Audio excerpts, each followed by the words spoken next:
दोस्तों, income tax return processing से जुड़ा हुआ बड़ा अपडेट डिस्कस करेंगे। कितना टाइम लगेगा आपको इनकम टैक्स का रिफंड मिलने में, इसे भी डिस्कस करेंगे। तो आप इस वीडियो को अंत तक जरूर देखें।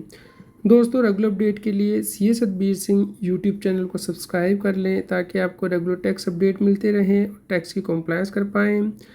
दोस्तों, यदि आप 5 अक्टूबर तक का डेटा देखते हैं तो 7,68,00,000 से ज़्यादा रिटर्नें फाइल हो चुकी हैं, जिसमें से कि 7,19,00,000 से ज़्यादा रिटर्नें दोस्तों वेरीफाई हो चुकी हैं और 6,10,00,000 से ज़्यादा रिटर्नें जो वेरीफाई हुई थी वो प्रोसेस हो चुकी हैं। दोस्तों, इस प्रकार 84% रिटर्नें प्रोसेस हो चुकी हैं और 93% से ज़्यादा रिटर्नें वेरीफाई हो चुकी हैं। तो दोस्तों, अगर आपने रिटर्न वेरीफाई नहीं की है तो जल्दी से कर दीजिए, क्योंकि उसके बाद रिटर्न को प्रोसेस किया जाता है और जो रिफ़ंड है वो रिलीज़ किया जाता है। दोस्तों, इससे पहले हमने 4 अक्टूबर का डेटा आपसे शेयर किया था, जहाँ पे कि 6,09,00,000 से ज़्यादा रिटर्नें प्रोसेस हुई थी।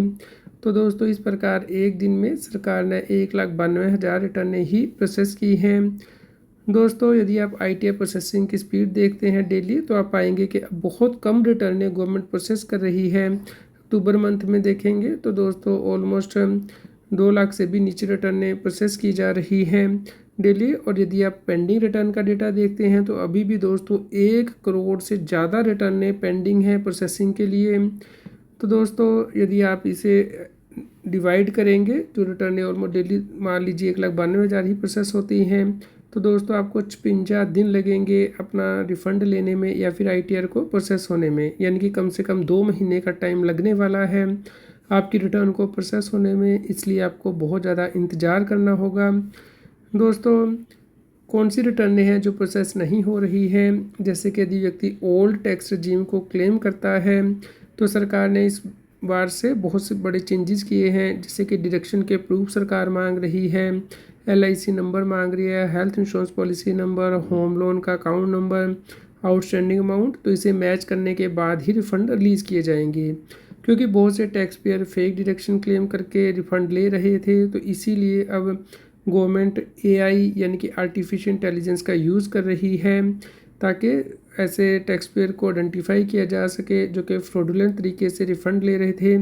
इसलिए इस केस में दोस्तों डिले होगा।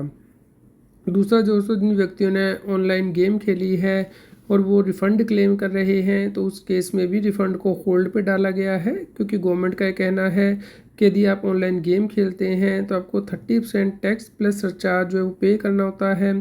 तो इस केस में रिफ़ंड नहीं लिया जा सकता।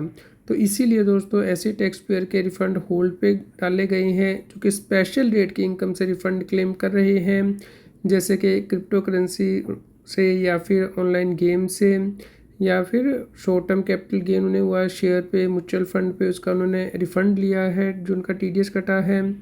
इसके अलावा दोस्तों, जिन व्यक्तियों ने टैक्स रिफ़ंड 50,000 से ज़्यादा का क्लेम किया है, उनकी रिटर्नें भी बहुत धीरे प्रोसेस हो रही हैं।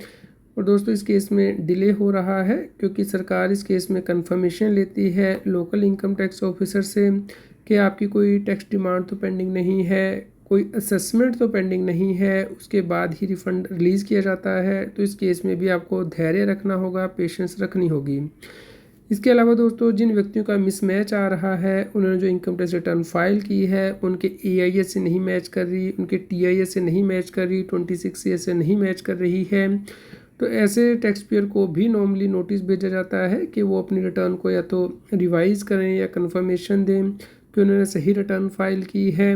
तो उसके बाद ही रिटर्न को प्रोसेस किया जाता है, इसलिए आपको इंतज़ार करना होगा। इसके अलावा दोस्तों, अगर किसी व्यक्ति ने गलत आईटीआर फॉर्म फाइल किया है, मान लीजिए उसने शेयर में सेल किया है, ट्रेडिंग की है, तो उस केस में उसने आईटीआर 1 भर दी है जबकि उसे आईटीआर 2 भरनी थी, तो ऐसी रिटर्नें भी प्रोसेस नहीं की जा रही हैं, क्योंकि इनकम टैक्स डिपार्टमेंट का मानना है कि टैक्स पेयर ने जानबूझ के गलत रिटर्न फाइल की है, गलत रिटर्न फॉर्म चूज़ किया है।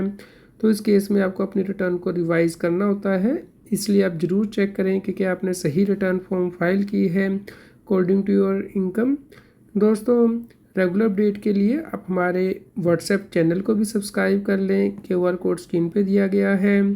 कृपया लाइक करें और शेयर करें ताकि सभी लोगों तक ये जानकारी पहुंच पाए और वो इनकम टैक्स की कंप्लायंस कर पाएँ। यदि आपका कोई क्वेश्चन हो तो आप हमें कमेंट करके ज़रूर बताएं।